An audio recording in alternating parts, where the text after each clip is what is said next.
নমস্কাৰ আপোনালোক সকলোকে আমাৰ ষ্টাডি হাব নিউ ইউটিউব চেনেললৈ পুনৰবাৰ স্বাগতম জনাইছোঁ।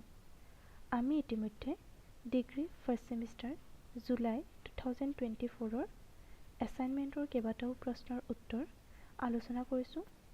সেয়ে আজি আকৌ এটা প্ৰশ্নৰ উত্তৰ আপোনালোকৰ মাজলৈ লৈ আহিছোঁ। যদি আমাৰ ভিডিঅ'সমূহৰ পৰা আপোনালোক অলপ হ'লেও উপকৃত হৈছে তেন্তে আমাৰ ভিডিঅ'সমূহ লাইক, শ্বেয়াৰ লগতে আমাৰ নতুন চেনেলটো ছাবস্ক্ৰাইব কৰিবলৈ নাপাহৰিব। আহকচোন আজি আলোচনা কৰিবলৈ লোৱা প্ৰশ্নটোৰ মাজলৈ যাওঁ। আজিৰ প্ৰশ্নটো আছিল ডিগ্ৰী ফাৰ্ষ্ট ছেমৰ কনষ্টিটিউশ্যন অফ ইণ্ডিয়া এছাইনমেণ্টৰ এটি প্ৰশ্ন। আজি আমি আলোচনা কৰিবলৈ লোৱা প্ৰশ্নটো আমাৰ ভিউৱাৰ্ছৰ অনুৰোধ মৰ্মে আমি আজি আলোচনা কৰিবলৈ লৈছোঁ। আমি ভাল পাইছোঁ এনেদৰে আমাক উৎসাহিত কৰাৰ বাবে, এনেদৰে আমাক কুৱেশ্যন কৰাৰ বাবে। আৰু আপোনালোকেও যদি এনেধৰণৰ প্ৰশ্ন আৰু বেলেগ ছাবজেক্টসমূহৰ বিচাৰে তেতিয়াহ'লে আমাক কমেণ্ট কৰিব। লগতে আমাৰ চেনেলটো আপোনালোকে লাইক, শ্বেয়াৰ কৰিবলৈ নাপাহৰিব। এতিয়া আহোঁ আমি প্ৰশ্নটোৰ মাজলৈ। চাওঁ আহক প্ৰশ্নটো কি আছিলে। ভাৰতৰ সংবিধান ৰচনাৰ ইতিহাস সম্পৰ্কে এটি টোকা প্ৰস্তুত কৰক। উত্তৰ: বিশ্বৰ আটাইতকৈ দীৰ্ঘদিনীয়া লিখিত সংবিধান ভাৰতীয় সংবিধানৰ এক চহকী আৰু মনোমোহা ইতিহাস আছে। এই সংবিধানখন ৰচনা কৰোঁতে 2 বছৰ 11 মাহ 18 দিন সময় লাগিছিল। দেশৰ শীৰ্ষ নেতা চিন্তাবিদসকলৰ মাজত কেইবা বছৰ ধৰি স্বাধীনতাৰ সংগ্ৰাম, আলোচনা, বিতৰ্ক আদিৰ শিখৰত উপনীত হৈছিল সংবিধান ৰচনা।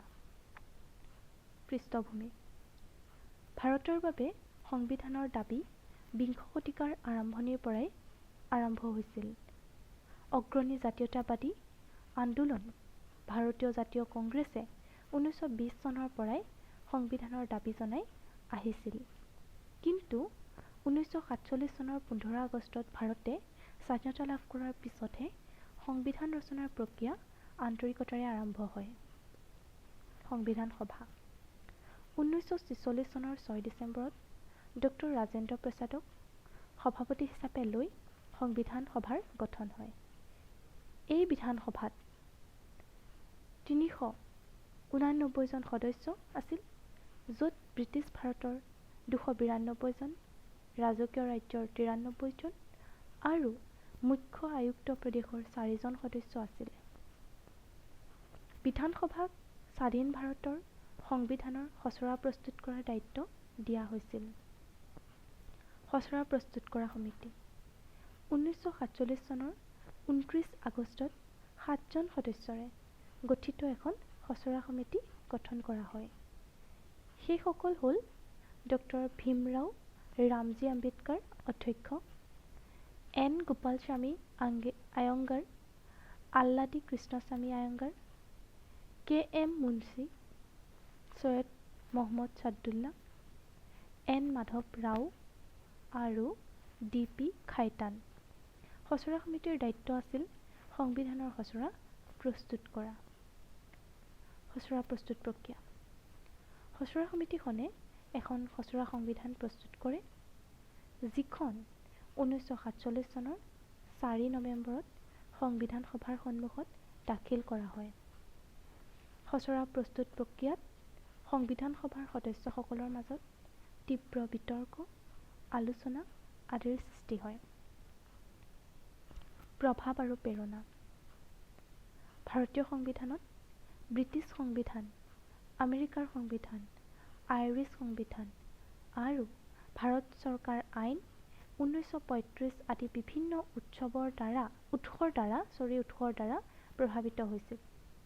সংবিধানখনে গণতন্ত্ৰ, সমাজবাদ, ধৰ্মনিৰপেক্ষতাৰ নীতিৰ পৰাও প্ৰেৰণা লাভ কৰিছিল। গ্ৰহণ আৰু বলবৎ কৰা: 1949 চনৰ 26 নৱেম্বৰত সংবিধান সভাই ভাৰতৰ সংবিধান গৃহীত কৰে। 1950 চনৰ 26 জানুৱাৰীৰ পৰাই সংবিধান কাৰ্যকৰী কৰা হয়। উল্লেখ্য যে 1930 চনৰ 26 জানুৱাৰীত ভাৰতীয় জাতীয় কংগ্ৰেছৰ ঐতিহাসিক স্বাধীনতা ঘোষণাৰ স্মৃতিতে 26 জানুৱাৰী তাৰিখটোত সংবিধান প্ৰৱৰ্তনৰ বাবে গৃহীত কৰা হৈছিল। সংবিধানত ভাৰতীয় ৰাজ্যসংঘক এটা সাৰ্বভৌম সমাজতান্ত্ৰিক ধৰ্মনিৰপেক্ষ গণতান্ত্ৰিক প্ৰজাতন্ত্ৰ ৰূপে ঘোষণা কৰা হৈছে। এই দেশৰ নাগৰিকসকলৰ বাবে ন্যায় বিচাৰ সংহতি ৰক্ষাৰ বাবে নাগৰিকসকলৰ পৰস্পৰৰ মাজত